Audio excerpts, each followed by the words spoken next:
you very much, like I was saying, first of all, for attending the webinar. I guess that everyone can see my screen and everyone can hear me. Okay, fantastic. So, for those of you who don't know me, I see some familiar names and some which are not, which is always a nice combination. My name is Manuel Perez, and I'm a Senior Vice President at Spectral. And one of the topics close to my heart is NMR screening, NMR ligand screening.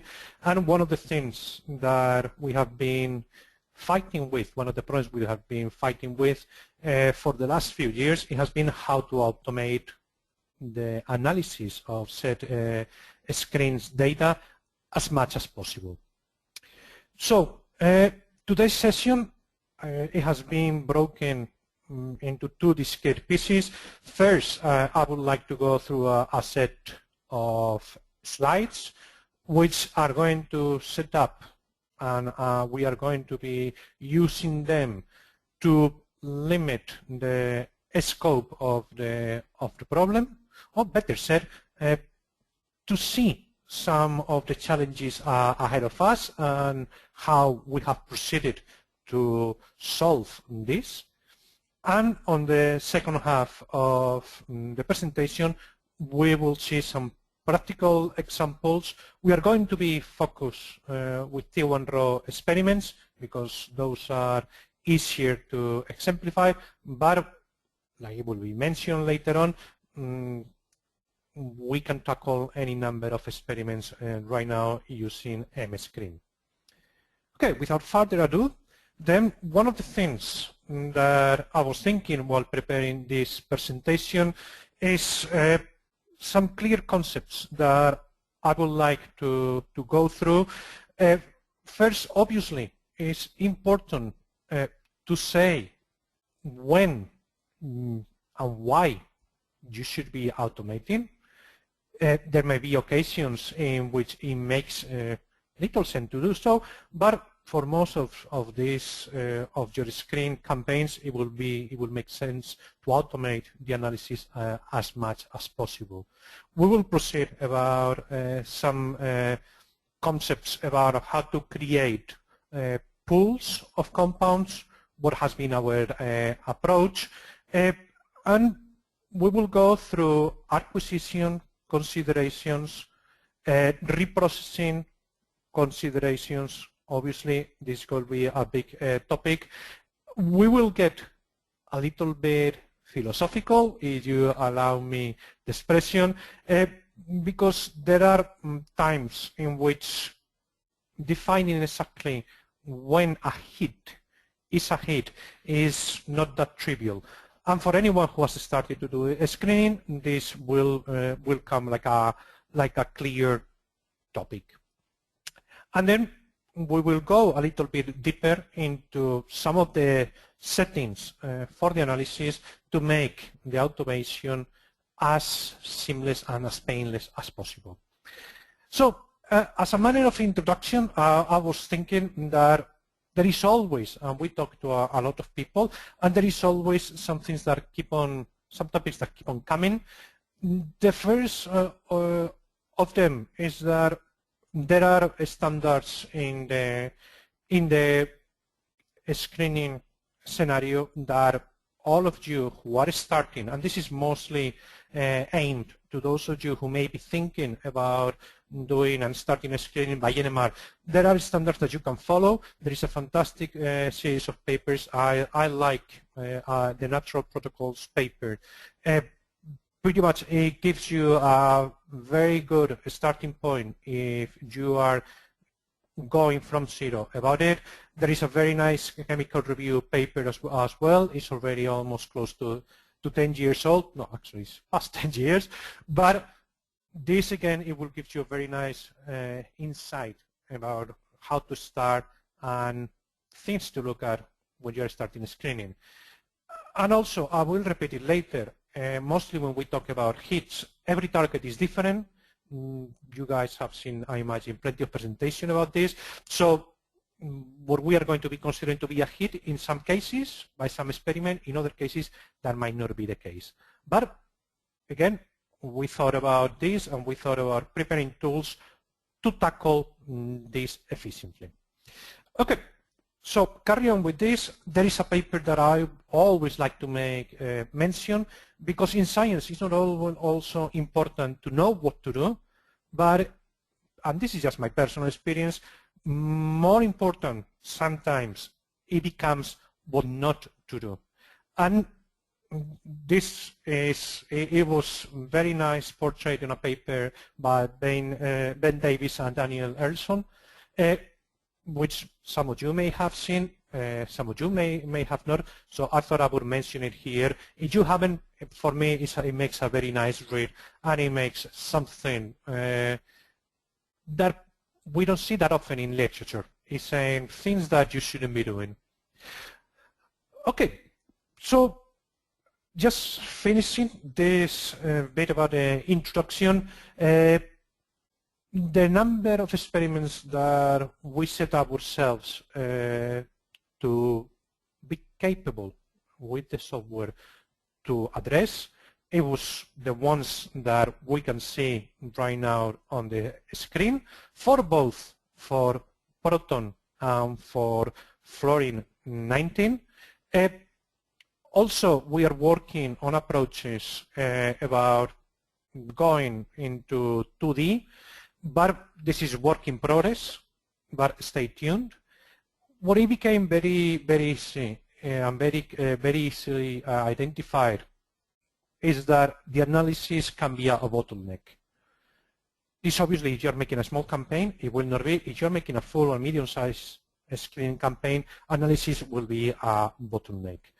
So why would you want to automate your analysis as much as possible? Well, first of all, we have the human error. We all grow tired. And same as you, I imagine when I spend a few hours looking at screening experiments and analyzing and comparing tens or hundreds of spectra with each other, it comes to a point that things become a little bit blurry.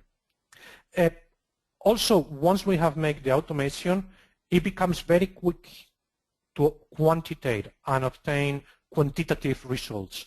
And at the end of the day, that is what we are most interested on. We'll see later on some very interesting results to simplify this point. Also, the software is objective, so it comes to a point in the analysis after a few hours that almost everything looks like a hit, or almost everything doesn't look like a hit. And we'll see in the next slides the justification for time. Save yourself time so you can be doing other things. So pretty much just looking to the above mentioned natural protocols paper, if you are looking about, almost starting from zero, or from the point where you have clear in your mind how you're going to be doing things, you're going to spend between 2 to 3 days doing your library assembly. Data acquisition, it will vary obviously with the amount of fragments that you're going to be doing the screen, but in here we are assuming kind of a full screen campaign with a couple of thousands of fragments, and this is where things really can get heavy on the time that you are investing. You're going to spend most of your time in this quadrant looking at the interpretation of results. Okay, so now from here, the first point and the first challenge that you're going to find is that you know what fragments you would like to be using on your screening campaign. Now you have to pull this into individual cocktails. So we try different approaches, and I can say one thing, and is in this case, brute force works. Creating combinations of compounds, of N compounds, it's a tough mathematical problem if we consider n number of peaks per x number of compounds, and creating the cocktails is a very well defined problem which has a huge number of solutions. So what we did, it was no more and no less than implement a pure brute force approach on it. And this is the way the actual user interface looks like. What we are going to have is we are going to tell the software, okay, select the regions that are of most interest to you. Obviously, not all of them will be of interest. First of all, if you see clearly on the regions that I have selected for my pool creation, what you will see here is that I have subtracted several regions. The first of regions that I've taken out has been the solvent region. The second region that I've taken out, it has been more or less around where my protein can come out, some of the methyl signals from my protein. And then we mostly focus on the region corresponding to aromatic protons.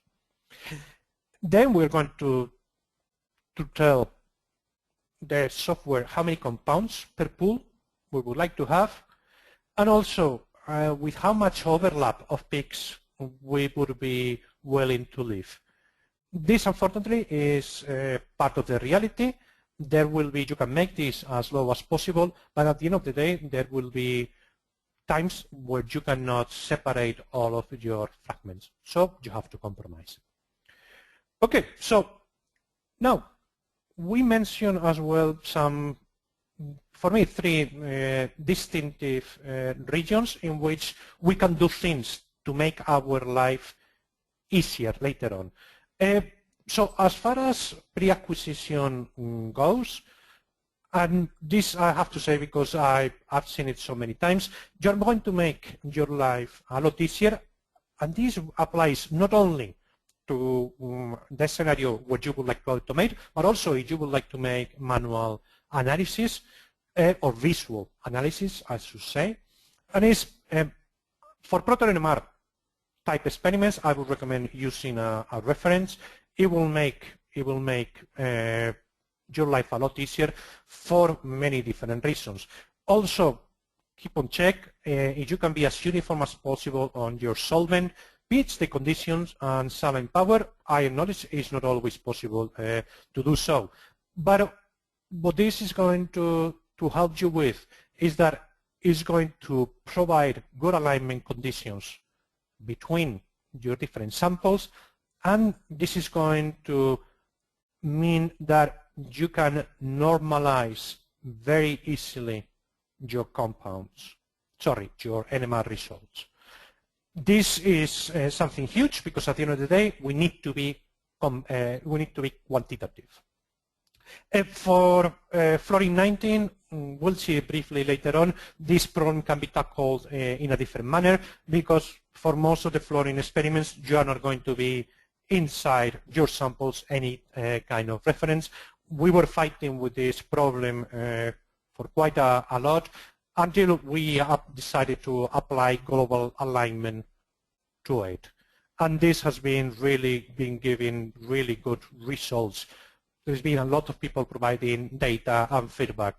And I think that right now this is a solved problem. Okay, so at the end of the day, what you are interested on is to have something like this. This will be your typical scenario. We are on the TSP region, and what we want to do is very quickly go from here. Allow me to start the video. In just one click, go from here to a perfectly aligned series of spectra. So what you can see here is we have close to 60 spectra, and in just with what is effectively just the one click, we have aligned all of those spectra. Okay, so now if we want also to make sure that the integrity of our library is as high as possible, you have tools for it. One of the worst scenarios that you can go through is that you are preparing a campaign and for whatever reason you go and your compounds has either fallen apart or they have crashed out of solution for any number of reasons. There are batch tools to do this in totally full automation. We can provide tools for you to check both the concentration and the identity of your compounds, both by NMR and by mass spec. Obviously, this will be a much quicker process. Quantitation-wise, if you are very picky about it, I would still recommend to do it by NMR, but obviously it can be done a bit more rough manner through MS or through UV. So this is more or less, for example, for the case of MS, what we are doing at the present moment. This would be for one small fragment, and what we do is just checking TIC, UV, and the cluster ion for that should be correspond to the fragment in question. All of this, like I was saying, it can be performed in a fully automatic manner. And at the end of the day, what you are interested on is seeing your results in a well-played format in which we are going to see which fragments have passed our criteria and which fragments haven't. In this case, we are running everything by mass spec, but like I mentioned before, we can equally do on the same manner through NMR. And if you have the kit and the time, we can do with both combined. That, if I had to recommend anything, is do it using both NMR and mass spec, and you will have the best of both worlds. Okay, so moving more into acquisition. Obviously, do perform solvent suppression, and if I can tell you to spend some time perfecting something, is perfect your solvent suppression. This would be a very good scenario. Still, we could have done it a little bit better, but this is kind of the scenario where you want to end up, is that the water signal creates very little distortion on your spectra. This will help a lot your phasing. This will help a lot, hence the analysis. Now, also, and I've seen this many times, allow enough repetitions. I cannot stress this enough. If you are going to try to save time somewhere else, allow yourself to have a good enough signal to noise. Also, and I'm sorry to have to say this, I wouldn't like to patronize anyone, but I've seen this many times. Stick, and this is sometimes that we forget about automation, try to keep the same receiver gain. This is critical, and this happens very often, for example, with fluorine type of experiments. If you don't keep the same receiver gain, it's going to be almost impossible, if not impossible, to be quantitative on our analysis. Now, moving into the third of the arena, we have seen pre-acquisition of considerations, sample preparation consideration. We have seen acquisition considerations.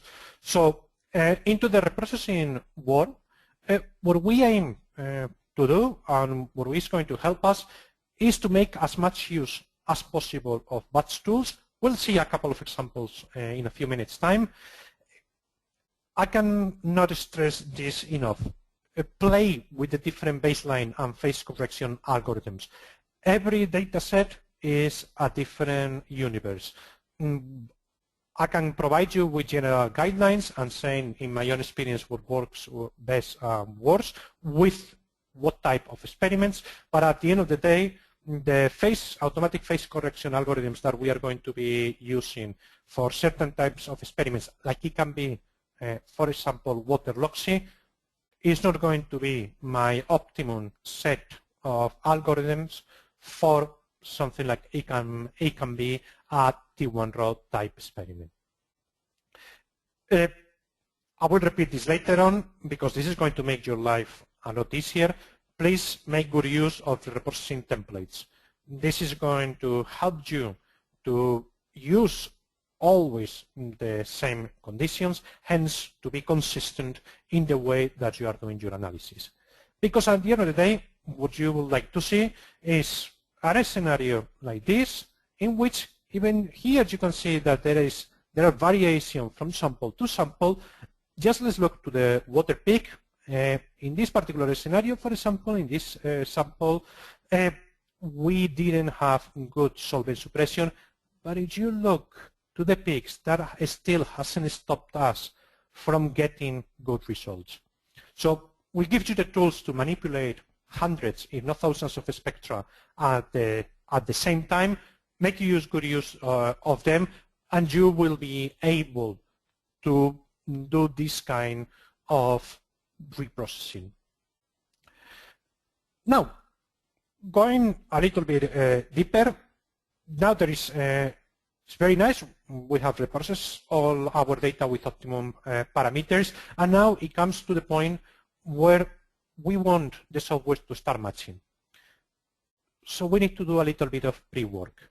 So one of the pre-works that I always recommend on doing is, it doesn't matter how clever we make computers, there will be, we make our acquisition, there will be always experimental considerations that create differences. And these differences in our experimental conditions are going to be reflected in changes in the NMR spectrum. So in this case, we see, for example, that one of our spectra has moved a little bit.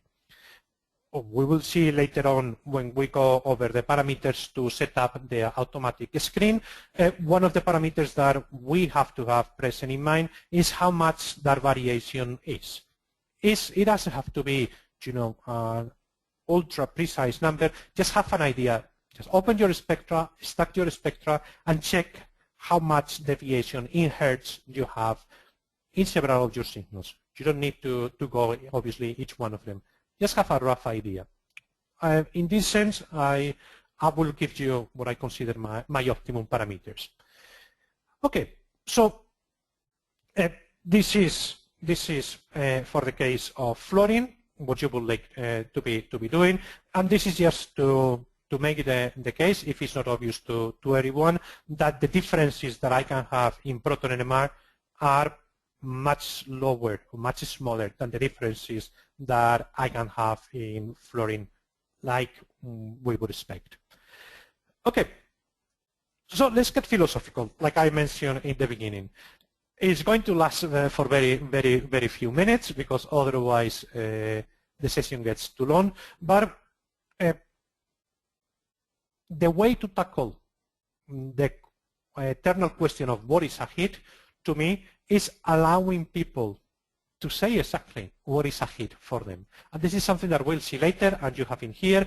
And if I forget to mention it later, one of the tools that we have created is the possibility to perform simultaneously different analysis, changing the definition of what is a hit.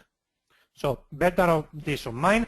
Let's imagine, for example, in this particular scenario, we have told the software that we want to analyze our screening data sets, looking for the minimum average peak intensity change to be 20%, but also to increment this parameter 3 times by a total of 10% each time. So we are going to get our hits at a 25, 35, and 45% change average intensity. And we will have a very good view of what is the landscape for our hits. Okay, so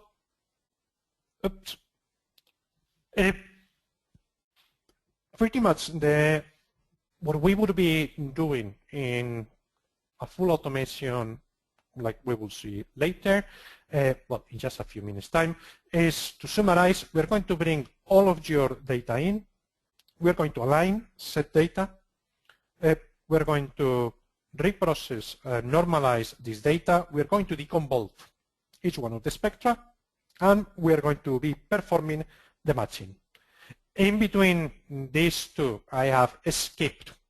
I didn't mention the reprocessing, and we will spend a little bit of time in the next few minutes talking a bit more about the reprocessing. Okay, so before moving into the practical session, there is a, well, and this is pretty much how your analysis will look. We'll see this with more detail in 15 to 20 minutes time. Like I was saying, before moving into the practical session, there is a number of people I would like to thank. Chen Pen and Agustin Barba. Chen has made and created the very first versions of Screen, and he's been a constant source of comments and ideas. Agustin is the main programmer in charge of the development of Screen, and he comes up with really original ideas. There are many, sorry, this list is not comprehensive enough. There is a lot of people that have provided a lot of feedback. Originally, the first bit of the work that we did for the automation of screening, it was for Pfizer. Novartis contributed a lot with feedback and with dollars, and Lilly and Medivir have provided a lot of feedback regarding the tools as well. Individuals, thank you very much to Teddy Sattler and to Ben Davis for their very own vision on where we should be going. And at this point, thank you very much, guys, for your attention. We will open for questions later on. And now, let's play. Let's see how the software looks. Okay, so like I mentioned before, if you decide to try M-Screen, you install it, you will find it under the Advanced menu. And you will see that it's split into three distinctive pieces. One, settings and reprocessing settings for Proton, for Fluorine, and a result viewer. If you open it, this is how it's going to look. We have broken, and this should be kind of your workflow. We have broken the main interface into three different tabs. Pretty much the first of tabs is for clerical purposes. You will be able to enter here when everything was performed, who was the analyst. Right now we are not using the concentration, but this is nice data to have present. And where would you like those results to be saved? Now, on the second of tabs, what we have is, when I said in one of my first slides that there are standards in the screening community for how to do things experimentally, there is an area where it's very difficult to have a unified way of doing things, and is how each one of you is going to save your data, how your data is going to be organized, in other words. So what we had to do is we have created a series of pattern recognition algorithms. This is very flexible, but still there are times that flexibility only go that far. So what we have done is, as long as you have saved things in a consistent manner, and as long as there are ways to correlate what we call your experimental data, that it would be your T1 rows, it would be your STDs, with what we call your reference data, this would be your individual fragments, we can map the data to enable the automatic analysis. How this is done like I mentioned before, with pattern recognition algorithms linked with a very nice system of wildcards. So in this particular scenario, and to make things a little bit more tangible, so what we would have in here, and this is the data set that we are going to be using. So in my data set, and this is for you guys if you want to start doing this, in my data set, what I have is experiments 1 to 3 are my T1 rows, and experiments 11 to 18 are individual fragments corresponding to that pool. So what we have done is we tell the software, please go to this first level folder, open every single folder that you find in there, and within the folders that we just opened, I only interested on those that are labeled 1, 2, or 3. And within those, open the FID documents.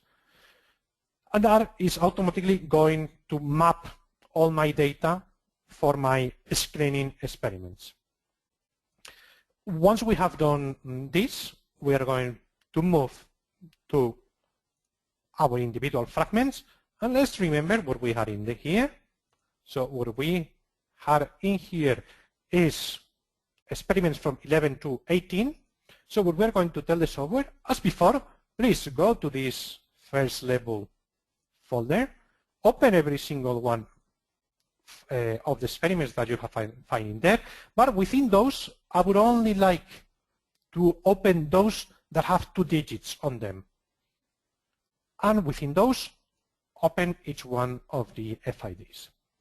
And now what you can see in here is that for each one of those, this has been mapped to one of them, to the other one, and to the other one, so on and so forth. Now from here, the next thing that we would have to do is these cells are interactive, so we would have to tell Screen what is on each folder and what each type of experiment corresponds to. So in this case, like I mentioned before, we are performing T1 row experiments on each one of them. Now, once we have set up all of our data, we are moving into the processing analysis parameters arena. So in here, we saw a screenshot of this before, but from here, what we are going to be doing is going to be defining some of these parameters. How do you come up with this? And more importantly so, how are you going to be creating processing templates? Okay, so let's close this for 1 second.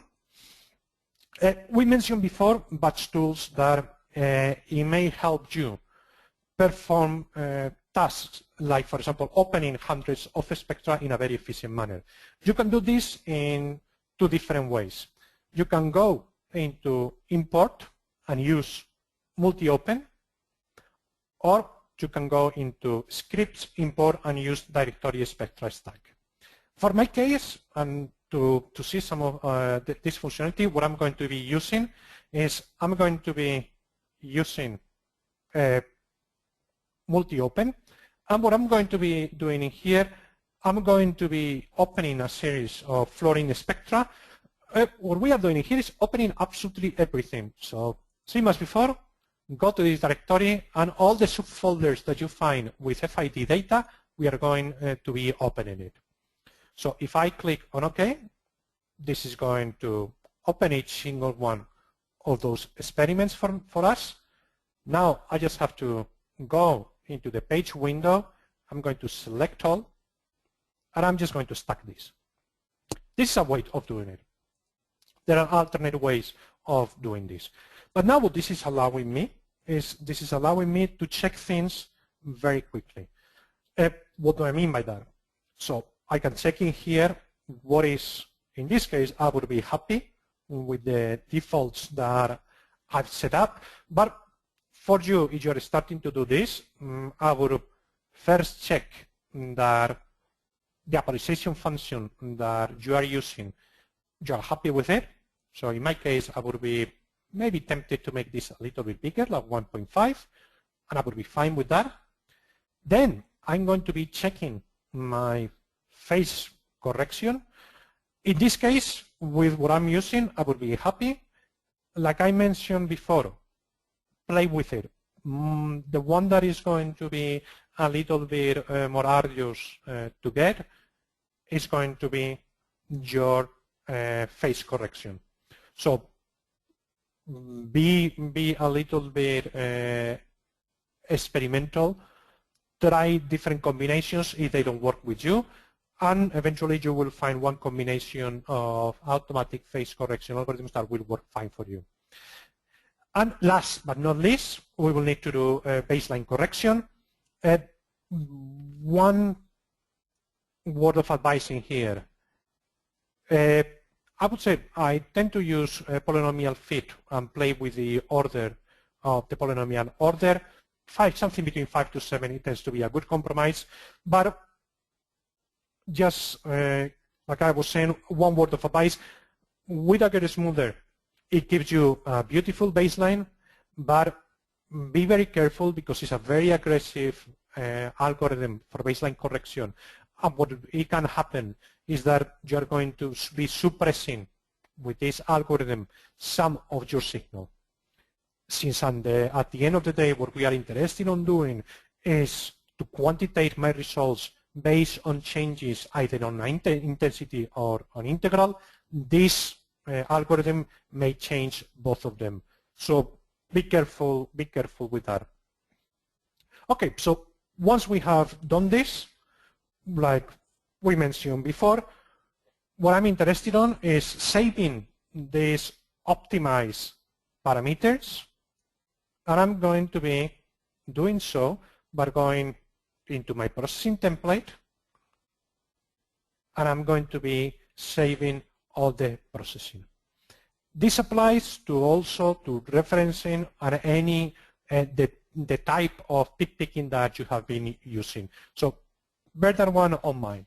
What this is going to allow us is to consistently use the same reprocessing parameters at all time. Okay, so I hope that this has given you an idea about how to use batch tools. Like I mentioned before, play with it, find a way that you like to play, to open your data. You can also open an entire directory. So there are many different ways of opening in batch a significant amount of data. Okay, so let's go back to screen. We left things in our processing and analysis tab. Now, for the case that we are dealing with now, this is a series, let's recap a little bit. We have a series of my 3 T1 row experiments and then my individual fragments. So for my T1 row, what I'm going to be doing is first, I'm going to have a normalization step and an alignment step. In this case, it is not necessary. But if I desire to do so, I could do so. I could tell the software, please go to the area of 0 ppms, and any peak that you find within 0.05 ppms of 0, you're going to set it to 0 ppms. This is a very effective way. It's a very effective way of performing alignment.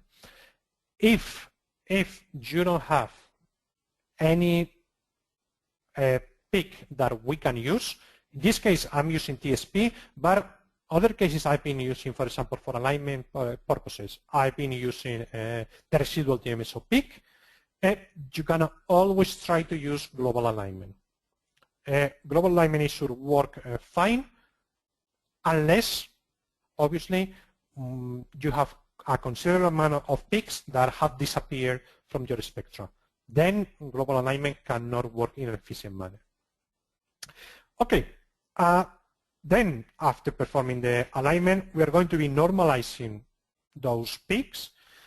In this case, we are using for normalization, the normalization step, we are going to be using the TSP peak, and we are just using that area around 0 ppm, and we are just going to normalize it to a value of our choosing. In this case, I selected 25,000, but one of my preferred numbers is 42,000.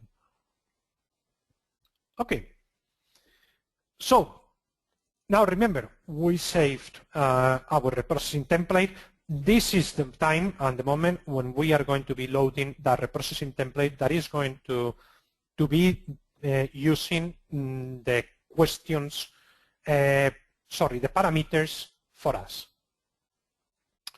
Okay. Once we have done that, you have also the option of applying a specific Mnova scripts to your reprocessing templates. What you can do in here, honestly, is up to your imagination. It can be things from specific reporting to specific functions that you can apply. And last but not least, in here, there is one important metric that we have to pay attention, and is when are we going to be ignoring peaks. So in this particular scenario, if a peak is below 5% in height than our maximum peak, we are just not going to be using it for analysis. Obviously, in this maximum peak, the solvent peak is not included. Okay, so then we would move, like we mentioned before, in telling the software when a hit is a hit. In here, I'm being a little bit conservative, and I'm going to for a 25%. And the same that we have done for, in this case, our T1 row experiments, we are going to be doing for our references. So we are going to be aligning, we are going to be normalizing, and applying one specific reprocessing template. You will see here that there is not an option for global alignment, since here the alignment is simply impossible, since the peaks correspond to different molecules, hence there is nothing to align using a global alignment algorithm. The next part of the analysis screen, what we are going to be setting up here is first, how many peaks do we have to match within a sample to mark that specific fragment like present in solution. So what this is doing is making a quick quality check and saying, yes, this compound didn't cross out, this compound dissolved in all three sets of, like it could be in this case, that we have a blank, a protein, a sample with protein, a sample with protein with a selective competitor inhibitor. And also, remember that we mentioned the tolerance for matching peaks before during the slides. This is what you're going to be adding this value. So in this case, what we are doing is we are allowing the software to match peaks up to 2.5 times, and you have the definition in here, of the line width of that peak. Obviously, this number, it will change for fluorine by quite a lot, like it's only natural, but you have a compromise in here. If you make your tolerance too small, yes, you are going to have a smaller number of false positives, but you are going to have a bigger number of false negatives. If you make this number too big, you are going to increase the number of false positives, and also we are going to decrease the number of false negatives. So there is a compromise in there. One last option to remember is you're trying to save acquisition time, and in either your STD or T1 experiments, your first experiment, if you're using it as a blank, then you have to take this option. And like we saw before, but before it was for the case of pools, you have to indicate the software which is the area in which you would like to focus your analysis. So in our case, we are playing spotting LiDAR around our aromatic region, but you can add as many regions as you would like, and also you can remove this. Now there is two very important last points before we see how it works. And the first one is that you have gone through the setting of a lot of data, hence, before clicking OK, save your parameters. It will save you, like everything with computers, save as often as you can.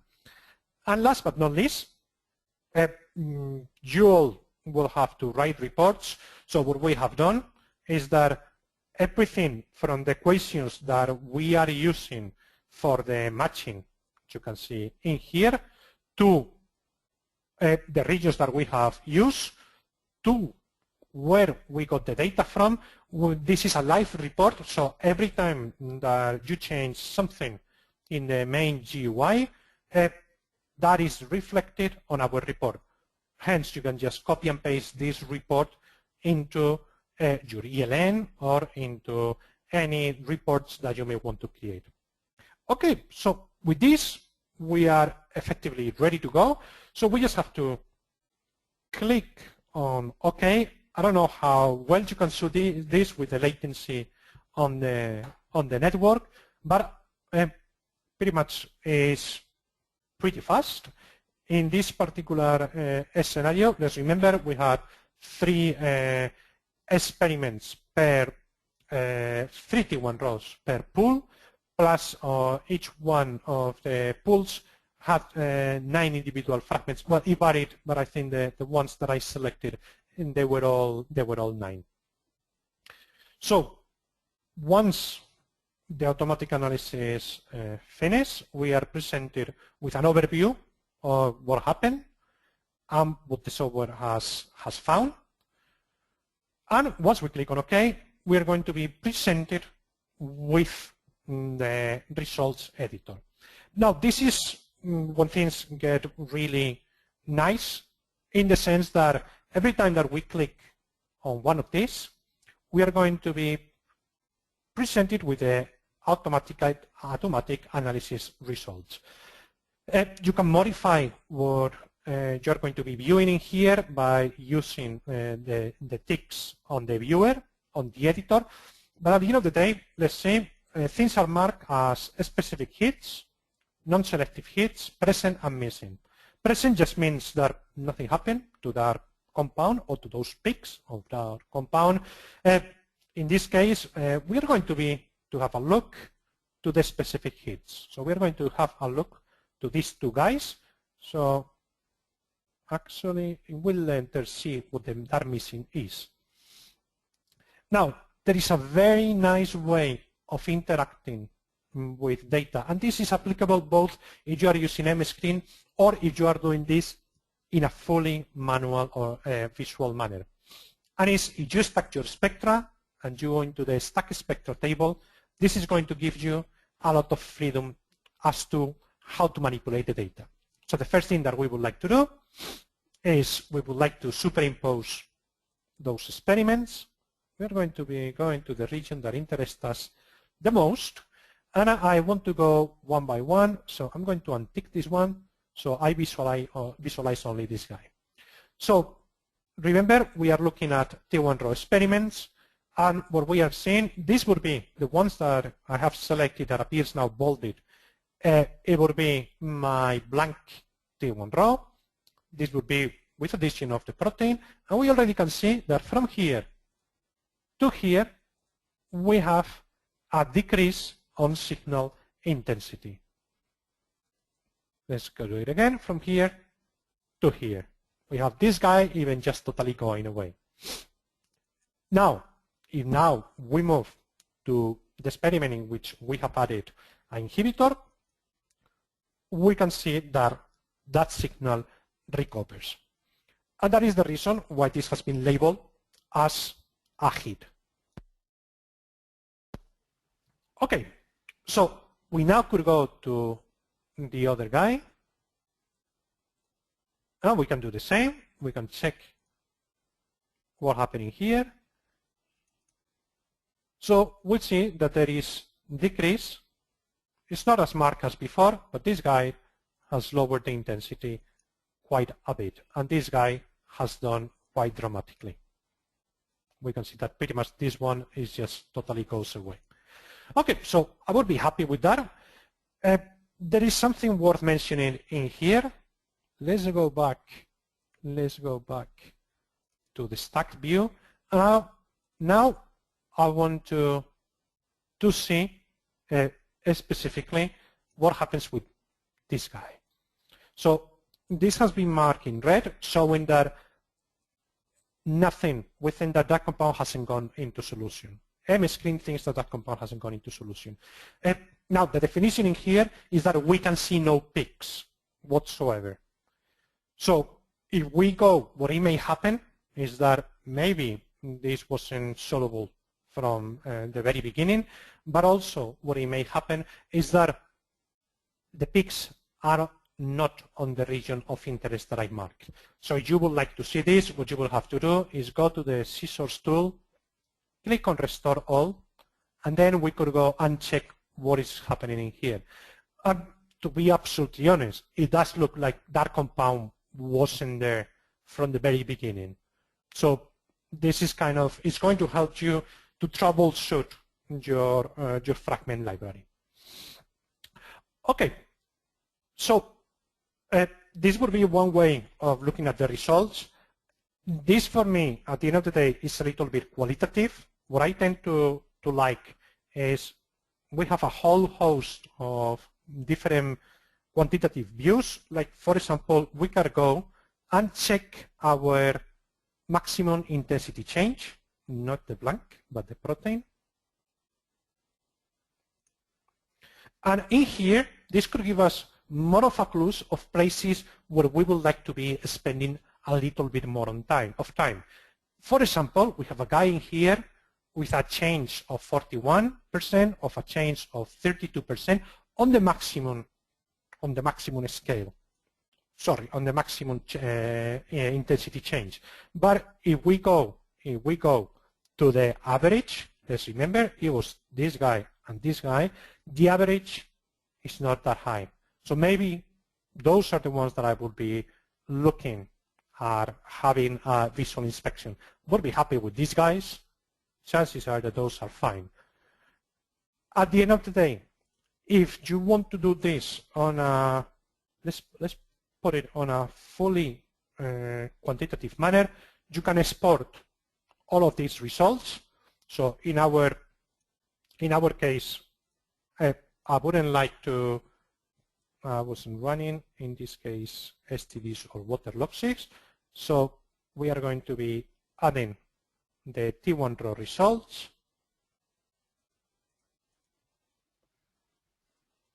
And I could even put the author in there. And what this is going to give me is a Excel spreadsheet or whatever is your choice to do statistics. And from here, I can start playing with these numbers. The combination in here is up to you. If you want to combine, I used to always like combining maximum intensity change with average changes to create a different metric. But I hope that this will help you to very quickly create those metrics. Okay, surprisingly enough, I'm on time. I'm not going to go through the flooring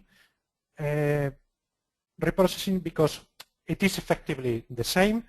The only thing worth mentioning at this stage, it is that I mentioned it before, but I thought it makes sense to mention it here again, is that for alignment purposes, use global alignment. It's given on our preliminary, all our tests and preliminary tests, it's giving very good results. So if you want to automate flooring analysis, this is a very nice way of going on about it. Okay, so this is all from me.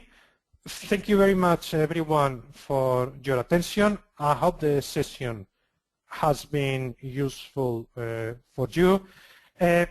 Like I mentioned before, I have also to thank Oli for organizing the session and helping me facilitate the session from a logistics point of view.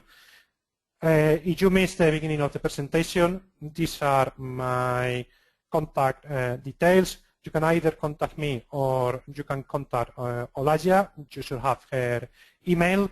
And now I would like to open for questions. So if anyone has got any questions, please go ahead, use the questions tab.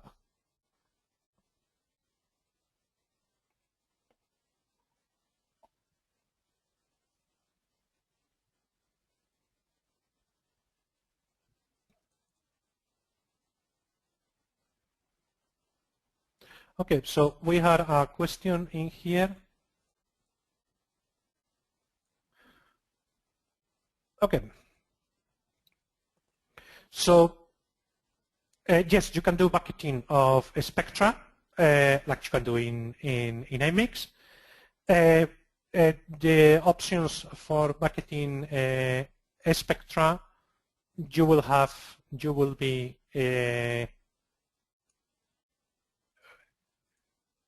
we have a stacking here. Oops. So you can do, I'll close the spectrum. Okay, you can do your bucketing from the processing menu. We are moving all of this very soon to confuse people, and you will be able to do the bucketing from the PCA menu. But if you want more information about the bucketing, please just drop me an email, and I will send you a full presentation about how to do bucketing of a spectrum.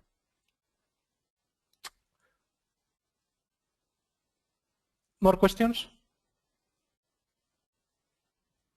Okay, please, yes, do contact me through Skype.